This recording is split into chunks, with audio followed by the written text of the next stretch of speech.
तहसील जनसभा, government senior secondary school पट्टी।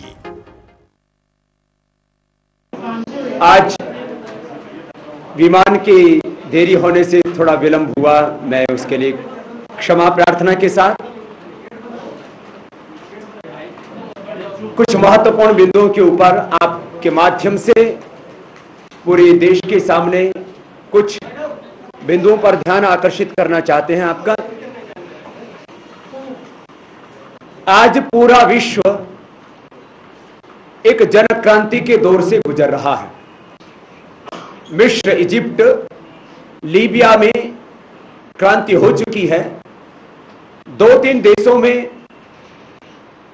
कभी भी किसी भी क्षण बड़ी क्रांति हो सकती है, बड़ा परिवर्तन हो सकता है। 80 से ज्यादा देशों में गरीबी के खिलाफ, महंगाई के खिलाफ, भ्रष्टाचार और काले धन के खिलाफ जन आंदोलन चल रहे हैं। ऐसे समय में भारत में जो जन आंदोलन चल रहे हैं उनके संदर्भ में कुछ गैर जिम्मेदार लोग जन आंदोलनों के बारे में जिस तरह की अशोभनीय टिप्पणियां कर रहे हैं, उससे सरकार का चरित्र और ओछापन नजर आता है। कोई कहता है हमने एक को तो क्रश कर दिया, दूसरे को बदनाम कर दिया और तीसरा आएगा तो उसको भी देख लेंगे। अहंकार तो इस देश में रावण का भी नहीं चला था। फिर नशे में सत्य की बजाय जो विनाश की भाषा बोलते हो, तो यही कहा जा सकता है विनाश काले विपरीत बुद्धि। यद्यपि आज मीडिया से लेकर के पूरा भारतीय समाज ऐसे व्यक्तियों के वक्तव्यों को गंभीरता से नहीं लेता है जिन्होंने इस देश की कोई प्रामाणिकता के साथ सेवा ना की हो, जिनका राष्ट्रीय जीवन में कोई बड़ा योगदान ना हो, लेकिन ऐसे लोग भी सुर्खियां तो बटोर ही लेते हैं। उनके ऊपर इससे ज्यादा टिप्पणी करना मैं उचित नहीं समझता। एक बात जन आंदोलनों के चलाने वाले व्यक्तियों के संदर्भ में भी, जन आंदोलन चलाने वाले व्यक्तियों को बहुत ही प्रामाणिकता के साथ और समग्रता के साथ समाज के सामने मुद्दे रखने चाहिए।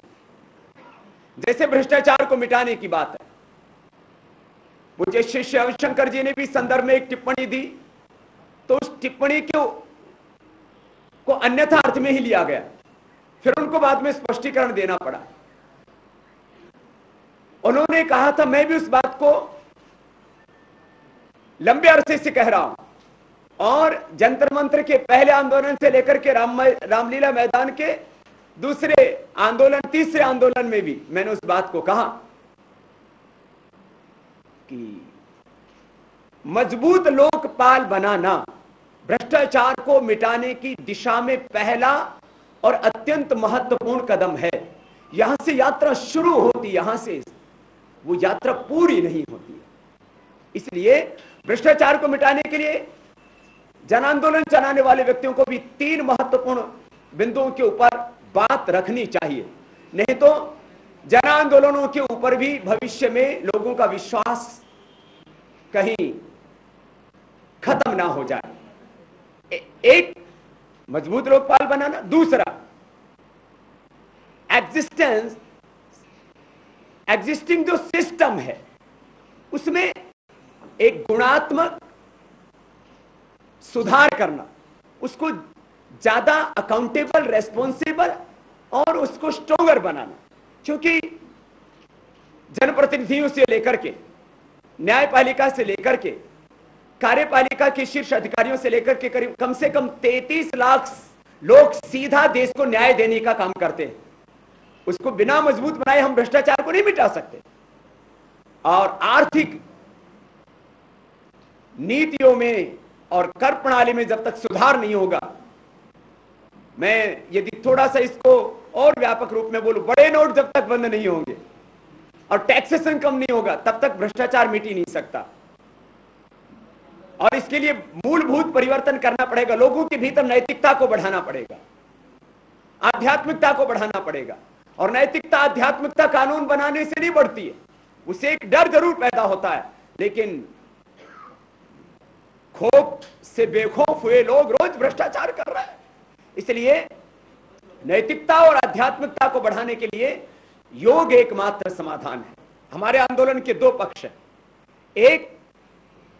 एक भी व्यक्ति की मौत बीमारी से ना हो, और हमने प्रामाणिकता के साथ इस काम को करके दिखाया है। आज WHO के अकॉर्डिंग देश में 7,18,740 करोड़ रुपए तो मात्र देश के लोग स्वास्थ्य सेवाओं में खर्च कर देते हैं। ये तो वो है जिसका हिसाब मिल जाता है। 10 लाख करोड़ रुपए से ज्यादा इस देश में इलाज के ऊपर खर्च होते हैं। इस देश के प्रत्येक आदमी को स्वास्थ्य के संदर्भ में स्वावलंबी बनाना यह हमारा संकल्प है। इसीलिए 29-30 तारीख को नोएडा के सेक्टर 33 रामलीला मैदान में जो शिविर अभी होने ही वाला है, पहले त्योहार के कारण से और वहां आतिशबाजी के दुकानें होने के कारण से उसको थोड़ा आगे बढ़ा दिया गया। दूसरा, एक भी व्यक्ति की मौत भूख से ना हो। अब भूख का समाधान कपालभाति अनुलोम विलोम नहीं है। भूख का समाधान है 400 लाख करोड़ रुपए का काला धन जो भारत के कुछ भ्रष्ट बेईमान और गद्दार लोगों ने लूटा, और वो भ्रष्ट व्यवस्था जिसके कारण से देश की सारी शक्ति 1% लोगों के पास केंद्रित होकर के रह गई है। इसलिए हमारे इस आंदोलन, सामाजिक आंदोलन के भी 3 मुद्दे हैं। फिर एक, सबसे पहला काला धन। भ्रष्टाचार मिटना ही चाहिए प्रामाणिकता के साथ, लेकिन भ्रष्टाचार मिट भी गया और हमारे पास विकास योजनाओं के लिए पैसा ही नहीं होगा। हम कहते हैं राष्ट्रीय किसान आय आयोग बनाओ, फ्री एजुकेशन, समान शिक्षा, समान चिकित्सा और तमाम जो राष्ट्र के विकास के प्रकल्प में पैसा कहां से आएगा? हमारे पैसे से अमेरिका और ब्रिटेन आगे बढ़ रहा है। हमारे देश में आज लगभग 99% लोगों से आप पूछिए काला धन कहां है, स्विट्जरलैंड में बताते हैं, लेकिन वो स्विट्जरलैंड से खिसक गया, शिफ्ट हो गया है। कहां? वहां शिफ्ट हो गया दुनिया के सबसे strong and safe tax havens Britain और अमेरिका के अंदर, और इसके पूरे प्रूफ मेरे पास में है।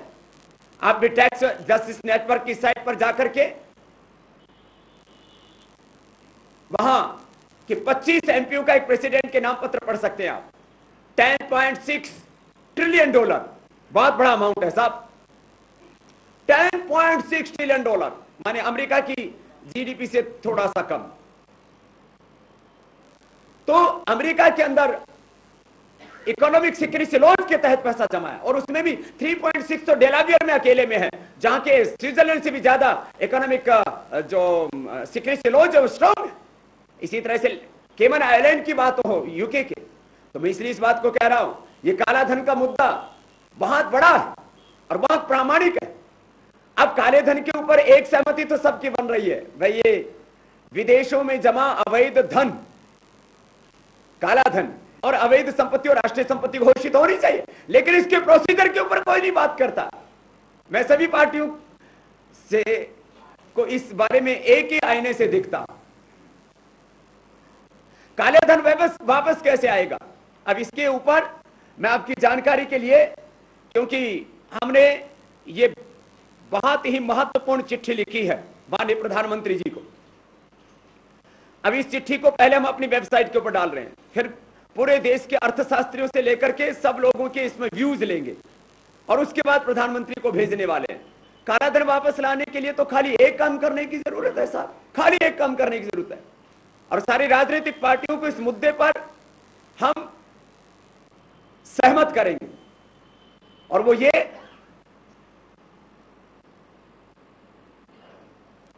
विदेशों में काला धन किसका है और कितना है, इसको बताने के लिए एक सिंपल तरीका है। जो भी आज तक एक्टिव पॉलिटिक्स में रहे, विधानसभा लोकसभा के कभी सदस्य रहे, कोई मेरा आदि के रूप में रहे, इसमें 3 में सब कुछ आ जाता है। क्लास 1 ऑफिसर्स, और तीसरा 5 करोड़ से ज्यादा का जिनका व्यापार हो, क्योंकि इन तीन का ही विदेशों में पैसा होने की संभावना है, चौथे का तो कोई प्रश्न ही नहीं है। वो तो बेचारा आज भी भूख से पीड़ित है। तो इसके लिए इन तीन की एक सहमति बने कि भाई जिनके के भी विदेशों में अवैध धन या अवैध संपत्ति है, एक डिक्लेरेशन दे दे पहले, एक शपथ पत्र, और बाद में corruption and money laundering act के तहत इन सब के नाम भेज दिए जाए विदेशों में। क्योंकि आज मैंने कहा अब 70 टैक्स हेवन्स हैं या वो 100 टैक्स हेवन्स हैं। अब तो हर दुनिया का देश टैक्स हेवन है। भारत भी अपने आप में एक टैक्स हेवन है, आपकी जानकारी के लिए। क्योंकि मॉरिशस रूट से जितना भी पैसा आता है उसमें संभावना है कि करीब 90% तो वही मनी जो है वो दूसरे देशों से घूम करके मनी लॉन्ड्रिंग का एक तरीका बना लिया है। वहां से बाहर से लॉन्ड्रिंग होकर जो है वो होकर के काला धन सफेद होकर के भारत में आता है। तो मैं कह रहा था सभी दुनिया के देशों के पास हम corruption and money laundering act के तहत शीर्ष नेता, शीर्ष अधिकारी, शीर्ष व्यापारी सबके नाम भेज दीजिए। जिसके नाम होगा अवैध संपत्ति और अवैध धन, उसका नाम आ जाएगा और वो पैसा आप आसानी से अपने हिंदुस्तान में ला सकेंगे। और इस काम के लिए हम पूरे हिंदुस्तान के राजनेताओं को सहमत करेंगे, पॉलिटिकल पार्टीज को सहमत करेंगे। जो नहीं सहमत होंगे उनके बारे में बताएंगे कि खाली बात कर रहे हैं, काला धन तो कोई लाना ही नहीं चाहता। ये बहुत बड़ा मुद्दा होगा। भ्रष्टाचार बहुत बड़ा मुद्दा है, उसके ऊपर मैंने कहा प्रामाणिकता से काम करने की जरूरत और व्यवस्था परिवर्तन, जिसके कारण से 99% लोग आज लाचारी में जिंदगी को जी रहे हैं, उसको भी बदलने की नितांत आवश्यकता है। ये कुछ मुद्दे मैंने आपके बीच में रखे। वैसे तो परसों से नोएडा में हम आपको उपलब्ध रहेंगे 2 दिनों के लिए, और सुबह सुबह लोगों को योग सिखाएंगे, उनको शरीर से तो मजबूत बनाएंगे, उनका मनोबल, आत्मबल बढ़ाएंगे, उनकी नैतिकता को ऊंचा उठाने के लिए उनको जो हमारी परंपराओं से जो हमें विरासत में अपने अध्यात्म विद्या मिली है उसके द्वारा उनके चरित्रों को और ज्यादा पवित्र बनाएंगे, मजबूत बनाएंगे। और यही हमारा अभियान है। सुबह 3 बजे से शुरू होता है मेरी दिनचर्या, 4:45 बजे से क्लास शुरू हो जाती है और 10 बजे तक हम इस व्यक्ति निर्माण और राष्ट्र निर्माण के काम में लगे हैं। फिर भी कुछ लोगों को मुझे यदि गाली देकर के प्रसन्नता मिलती है तो मैं गालियां खाने के लिए तैयार हूं, क्योंकि मैंने रास्ता ही चुना है अपमान का। इस देश के 25 मुख्यमंत्री मेरे एक आमंत्रण पर आ रहे थे और आज भी आने के लिए तैयार है। 3 प्रधानमंत्री, 3 राष्ट्रपति, कौन मेरा सम्मान नहीं कर रहा था। मैंने अपमान की राह चुनी देश के लिए, देशवासियों के लिए। मैंने कांटों की राह चुनी फूलों की बजाय, और जिंदगी के बजाय मौत की राह चुनी, और इस पर आगे बढ़ रहा हूं। आप सबका साथ है और इस देश के भी सभी देशभक्त नागरिक हमारे साथ में। कुछ चंद बेईमान लोग हैं जो विरोध करते हो और उनके साथ की हमें अपेक्षा भी नहीं है। आखिर उनके खिलाफ तो हमारा एक पूरा मोर्चा ही है।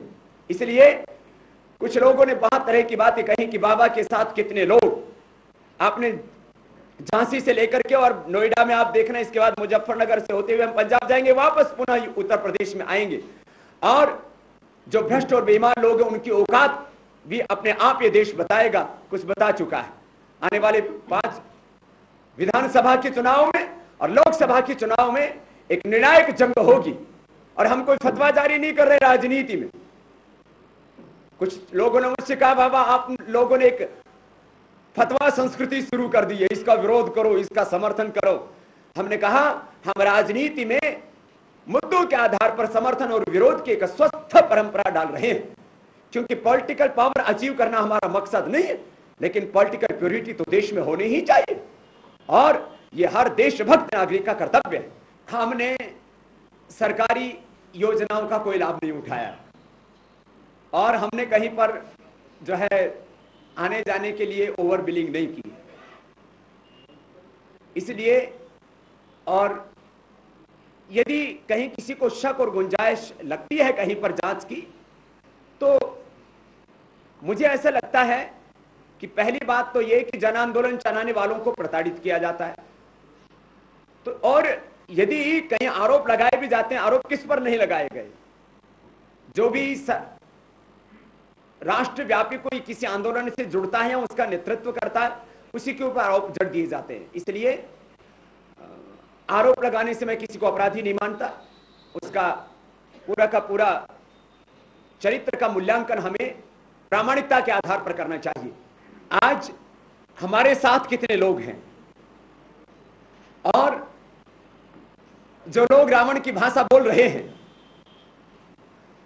उनके साथ कितने लोग हैं, रावणों के साथ कितने लोग हैं, और राम की संस्कृति में विश्वास रखने वाले लोगों के साथ कितने लोग खड़े हैं, और उनकी औकात मैं तो क्या, देश के लोग अपने आप बता देंगे।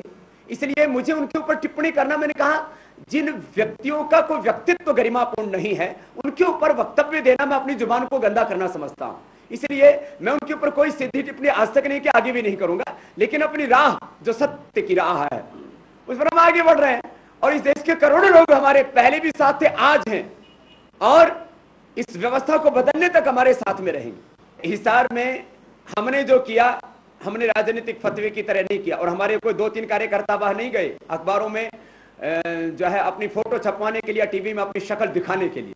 1000 से ज्यादा हमारे कार्यकर्ताओं ने प्रामाणिकता से वहां काम किया। हमने कहा कि जो काला धन लाने के लिए, भ्रष्टाचार मिटाने के लिए और व्यवस्था परिवर्तन के लिए तैयार नहीं है तो देश के लोग उसका साथ ना दे, उनका साथ देना देश के साथ धोखा और विश्वासघात है। तो ये बात अब बड़े दूर तक जा रही है, और ये उत्तर प्रदेश के विधानसभा चुनाव से पूर्व भी बहुत बड़ा आंदोलन हम करेंगे। जो है हम मौन होकर के बैठने वाले नहीं हैं, और किसी पार्टी का समर्थन और विरोध करने वाले नहीं, लेकिन मुद्दों के आधार पर इस देश में एक नई सियासत हो, एक स्वस्थ सियासत हो, उसके लिए प्रयास करेंगे। और आने वाले वर्ष में इस देश में इतना बड़ा जन आंदोलन होगा कई दिशाओं से। एक तरफ सरकार को बाध्य होना पड़ेगा काला धन लाने के लिए, और दूसरी तरफ उसको कई दिशाओं से हम लेकर के आगे बढ़ेंगे। और ये जो पिछली बार लाखों लोग जो रामलीला मैदान में जुटे थे 4 जून की रात से पहले, वो अब कई लाख लोग होंगे, कई लाख लोग, और उसको सरकार किसी भी तरह से रोक ना पाएगी। नहीं तो एक बहुत बड़ा इस देश के अंदर इतना बड़ा एक जनाक्रोश होगा जिसकी अभी से कोई कल्पना नहीं कर सकती। जो राजनीतिक पार्टियां भ्रष्टाचार को मिटाने के लिए, चाहे वो मजबूत लोकपाल की बात हो या सिस्टम में सुधार की बात हो या कालाधन वापस लाने के लिए गंभीरता के साथ, प्रामाणिकता के साथ काम नहीं कर रही है, आप उनका विरोध नहीं करेंगे तो क्या समर्थन करेंगे? और कोई आंदोलन करता है तो उस आंदोलन को नाजायज ठहराने के लिए, अलोकतांत्रिक ठहराने के लिए, और उस आंदोलन को चला रहे लोगों को बदनाम करने के लिए आप सब तरह से प्रयास करते रहे, और जन आंदोलन चलाने वाले व्यक्ति जो है खाली बस दया के पात्र होकर के रह जाए, ऐसा तो नहीं हो सकता। इसलिए इस देश में अब जो ये आंदोलनों का क्रम चला है, ये निश्चित रूप से एक परिणाम तक जरूर जाएगा। कोई भटकाव की बात मैं नहीं देखता। ये अभी प्रधानमंत्री जी को हमारा पत्र चला जाएगा, मैंने कहा कुछ दिनों की इसके ऊपर हम पब्लिक ओपिनियन लेकर के भेजने वाले हैं। यदि काले धन को वापस लाने के लिए हमने कहा ना, यदि सरकार ने प्रामाणिकता से काम नहीं किया तो सीधा सा मतलब होगा कि या तो ये धन केंद्र सरकार में जो लोग हैं उनका है या उनके द्वारा संरक्षित लोगों का। अब भ्रष्टाचार क्यों नहीं मिटाना चाहती सरकार? या तो खुद भ्रष्टाचारी है या भ्रष्टाचारियों की पोषक है। क्यों नहीं उस भ्रष्ट व्यवस्था को बदलना चाहती? क्यों स्वतंत्र भारत में अंग्रेजी तंत्र चल रहा है? तो इसका मतलब है सरकार की नियत में खोट है। तो हमने कहा जिनकी नियत में खोट है उनको वोट मत देना। तो ये एक बड़े रूप में बात आगे बढ़ेगी, और विधानसभा चुनाव के करीब 15 दिन पहले एक बहुत बड़ा जन आंदोलन हम खड़ा करेंगे।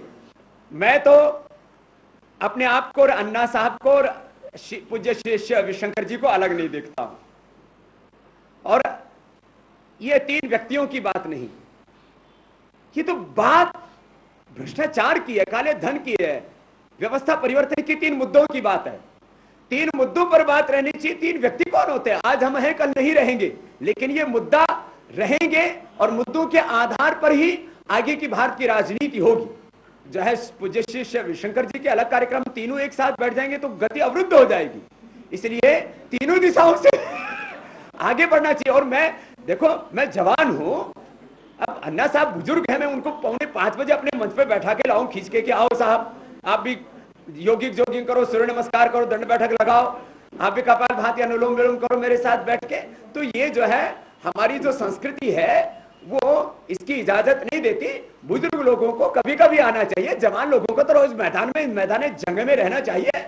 पुरस्कारों से समर्थित आंदोलनों को आंख बंद करके, आंख मूंद करके हमें एक्सेप्ट नहीं करना चाहिए। उसकी गहराई में भी जाकर के देखना चाहिए कि कहीं कोई इसके पीछे कुछ और मकसद तो नहीं है। और उसका मेरा तात्पर्य बिल्कुल स्पष्ट है, जिसको आप भी महसूस करते हैं। बस उतना ही मेरा इसमें मकसद था कि कोई भी मुद्दे को हम व्यापकता से देखें तो बात दूर तक जाएगी और एक बड़ा परिणाम लेकर के आएगी।